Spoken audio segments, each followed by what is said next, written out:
Students, मैं उमंग शर्मा। आज के वीडियो में हम पढ़ेंगे आपकी क्लास 10th की जो सेकंड वाली बुक है हिंदी की, उसमें स्पर्श भाग 2 का एक अध्याय पर्वत प्रदेश में प्रवास।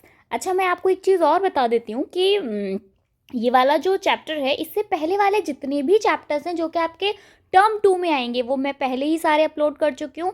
आप लोग उनको देख लो। प्लेलिस्ट का लिंक मैं आपको डिस्क्रिप्शन में दे दूंगी। कोई चीज़ है जो आपको समझ नहीं आ रही है, आप मेरे साथ डिस्कस कर सकते हो, मुझे बताओ, मैं डिस्कस करूँगी। ठीक है, चलो कविता शुरू करते हैं। कविता में ये कविता सुमित्रा नंदन पंत जी द्वारा लिखी गई है, जिसमें हम जो हमारा मतलब वातावरण होता है, जो कि हमारा मतलब वर्षा ऋतु है, पहाड़ है, पर्वत है, इन सब के बारे में बात की गई है। देखिए यहाँ पे क्या लिखा है। पावस ऋतु थी पर्वत प्रदेश, पल पल परिवर्तित प्रकृति वेश। इसमें प्रसंग आप कैसे लिखेंगे? सबसे पहले आप प्रसंग लिखेंगे।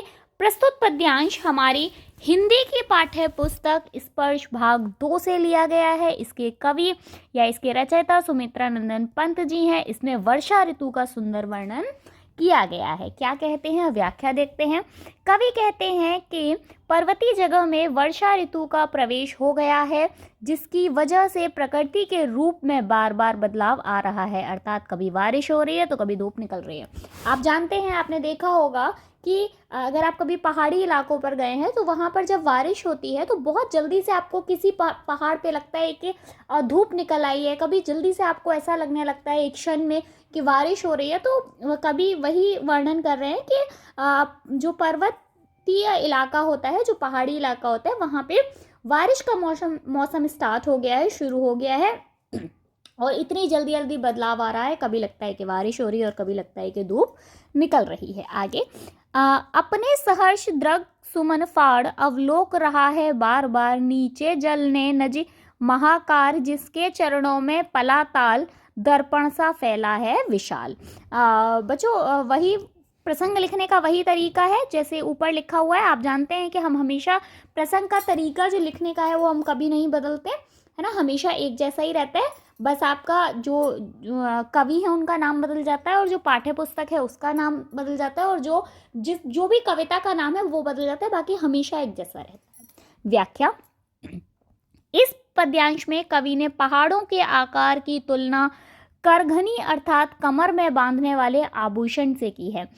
कवि कहते हैं कि करघनी के आकार वाले पहाड़ अपनी 1000 पुष्प रूपी आंखें फाड़ कर नीचे जल में अपने विशाल आकार को देख रहे हैं। ऐसा लग रहा है मानो पहाड़ ने जिस तालाब को अपने चरणों में पाला है, वह तालाब पहाड़ के लिए विशाल आईने का काम कर रहे हैं। आप जानते हैं कि आप लोग कभी अगर पहाड़ी इलाकों पर गए होंगे तो उनका जो आकार होता है, आप जानते हैं ना कैसा होता है, देखा होगा आपने कभी कि आकार जो होता है वो जैसे आप कह सकते हैं कि जैसे उल्टा वी होता है ना, इस तरीके का आकार होता है, कुछ ऐसा ना। ये वी मतलब वी ऐसे बनता है तो ये उल्टा आकार होता है। तो वो उसकी तुलना कमर में पहनने वाला एक आभूषण होता है उससे कर रहे हैं। वो कह रहे हैं कि ऐसा लग रहा है कि जैसे कमर में तो हम क्या है आभूषण पहनते हैं सोने का या किसी और इस तरीके की धातु का बना हुआ, लेकिन पहाड़ों में ऐसा लग रहा है क्योंकि पहाड़ों के ऊपर जो ओस जम गई है, जो पानी की बूंदें जम गई हैं, उनके कह रहे हैं कि ऐसा लग रहा है कि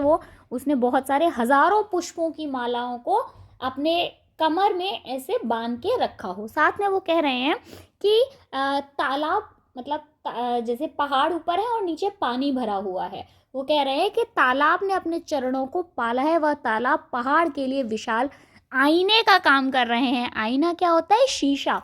जो तालाब में पहाड़ों की जो प्रतिबिंब बन रहा है, जो उसकी आकृति दिखाई दे रही है, वो बहुत ही खूबसूरत दिखाई दे रही है। आगे, गिर का गौरव गाकर झरझर मद में नस नस उत्तेजित कर, मोती की लड़ियां से सुंदर झरते हैं झाग भरे निर्झर, गिरवर के उड़ के उठ उठ कर उच्च आकांक्षाओं से तरवर है झांक रहे नीरव नभ भर, एनिमेश अटल कुछ चिंता पर। व्याख्या। इस पद्यांश में कवि कहते हैं कि मोतियों की लड़ियों के समान सुंदर झरने में झरझर की आवाज करते हुए बह रहे हैं। ऐसा लग रहा है कि वे पहाड़ों का गुणगान कर रहे हैं। देखिए, जैसे मोती कैसे रंग का होता है? सफ़ेद रंग का। और जब पानी बहुत ऊंचाई से गिरता है पहाड़ों के ऊपर तो वो कैसा लग रहा है? कि जैसे सफ़ेद रंग का मोती हो। साथ ही जो उसकी आवाज़ है, वो पानी जब पहाड़ों से टकराता है तो आवाज़ होती है, तो वो कह रहे हैं कि वो आवाज़ ऐसा लग रहा है जैसे ये पहाड़ों के गुणों को बता रहे हो कि पहाड़ इतने सुंदर होते हैं, पहाड़ विशाल होते हैं। ऐसा लग रहा है कि वो उनका गुणगान कर रहे हों। उनकी करतल ध्वनि नस नस में उत्साहित अर्थात प्रसन्नता भर रही है। जब आप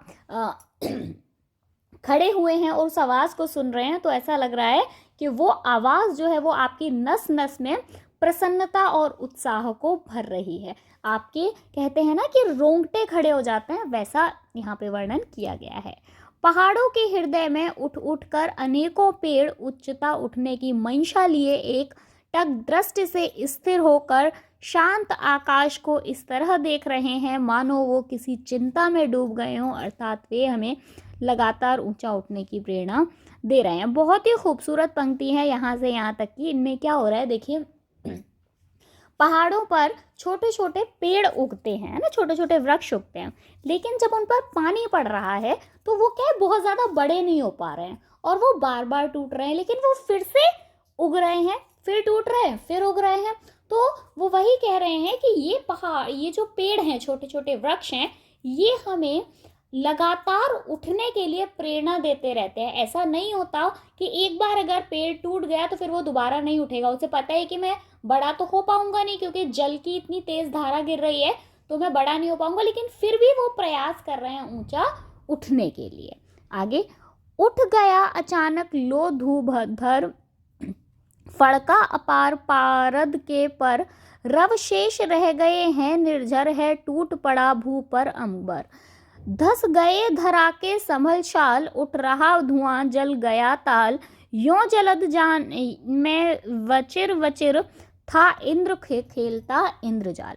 ये इसकी लास्ट पंक्तियां हैं। इन आखिरी पंक्तियों के बाद हम देखेंगे किस तरीके के प्रश्न आपसे पूछे जाएंगे इस वाले अध्याय में, उन प्रश्नों को भी हम देखेंगे। इस पद्यांश में कवि कहते हैं कि तेज बारिश के बाद मौसम ऐसा हो गया है कि घनी धुंध के कारण लग रहा है मानो पेड़ कहीं उड़ गए हों, अर्थात गायब हो गए हों। ऐसा लग रहा है कि पूरा आकाश ही धरती पर आ गया हो, केवल झरने की आवाज़ ही सुनाई दे रही है। प्रकृति का ऐसा भयानक रूप देखकर शाल के पेड़ डर के धरती के अंदर धंस गए हैं। चारों ओर धुआं होने के कारण लग रहा है कि तालाब में आग लग गई है। देखिए, हो क्या रहा है, मतलब जो कवि वर्णन कर रहे हैं, कवि बता रहे हैं कि अब क्या है, मौसम ऐसा हो गया है कि जो धुंध होती है ना सुबह के समय, मतलब सर्दी के दिनों में सुबह के समय धुंध छा जाती है, ठीक है, जिसको हम कोहरा भी बोलते हैं। तो धुंध छा जाती है मानो पेड़ों के कहीं उड़ गए हों, अर्थात गायब हो गए। पेड़ों को धुंध ने इस तरीके से घेर लिया है, चारों तरफ धुआं धुआं हो गया है, तो धुंध इतनी छाई हुई है कि पेड़ दिखाई नहीं दे रहे हैं। ऐसा लग रहा है कि जो पूरा आकाश है ना वो धरती पर आ गया है, क्योंकि आकाश कैसे रंग का होता है, सफेद रंग का, और धुंध भी कैसी होती है, सफेद रंग की। तो ऐसा लग रहा है कि आकाश उतरकर पूरा धरती पर आ गया है। साथ में जो शाल के वृक्ष हैं, शाल के वृक्ष बच्चों बहुत घने और लंबे होते हैं, लेकिन उस ओस की, मतलब उस धुंध के कारण वो भी ऐसा लग रहा है कि सारे जमीन में धंस गए हैं, क्योंकि हर तरफ सिवाय सफेद धुंध के कुछ भी दिखाई नहीं दे रहा है। ऐसा लग रहा है कि ऐसे मौसम में इंद्र भी अपना बादल रूपी विमान लेकर इधर उधर जादू खेलते घूम रहे हैं।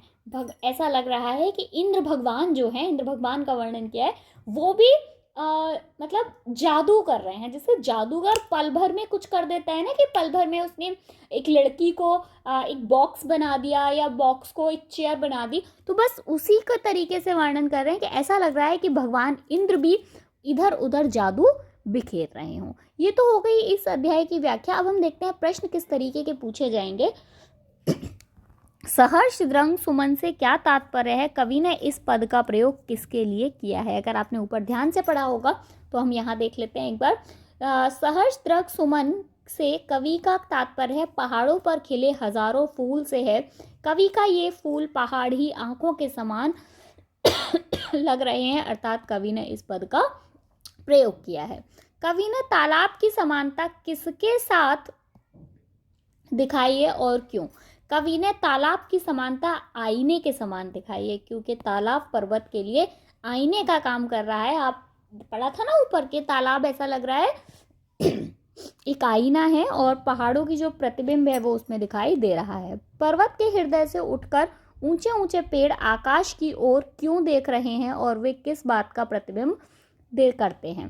पर्वत पर उगे ऊंचे ऊंचे पेड़ चिंता में डूबे हुए लग रहे हैं, जैसे वे शांत आकाश को छूना चाहते हैं। ये पेड़ मनुष्य की को सदा ऊपर की ओर उठने के लिए प्रेरित करते हैं। ये ऊपर मैंने समझाया था ना।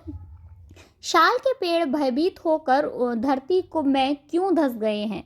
घनी धुंध के कारण ऐसा लग रहा है मानो पेड़ कहीं उड़ गए हों, अर्थात गायब हो गए हों। ऐसा लग रहा है कि पूरा आकाश धरती पर उतर आया है, केवल झरने की आवाज सुनाई दे रही है। प्रकृति का ऐसा भयानक रूप देखकर शाल के पेड़ अंदर धंस गए। मतलब वो कवि का कहना मतलब ये है कि उनको ऐसा लग रहा है कि शाल के पेड़ जो है वो डर के मारे अंदर घुस गए हैं। ठीक है बच्चों, उम्मीद कर रही हूँ कि आपको ये चैप्टर समझ आया होगा। ये आपके टर्म 2 में आएगा चैप्टर, तो आप इसे अच्छे से समझ लो। और अगर आपको बाकी चैप्टर्स की प्लेलिस्ट की लिंक मैं आपको डिस्क्रिप्शन में दे दूँगी, वहाँ से बाकी चैप्टर्स देखो। कोई भी दिक्कत है आप मुझे कमेंट करके बताओ, हम डिस्कस करेंगे। मिलेंगे नेक्स्ट वीडियो में, तब तक के लिए bye bye. Thank you so much, all the best बच्चों, बाय बाय।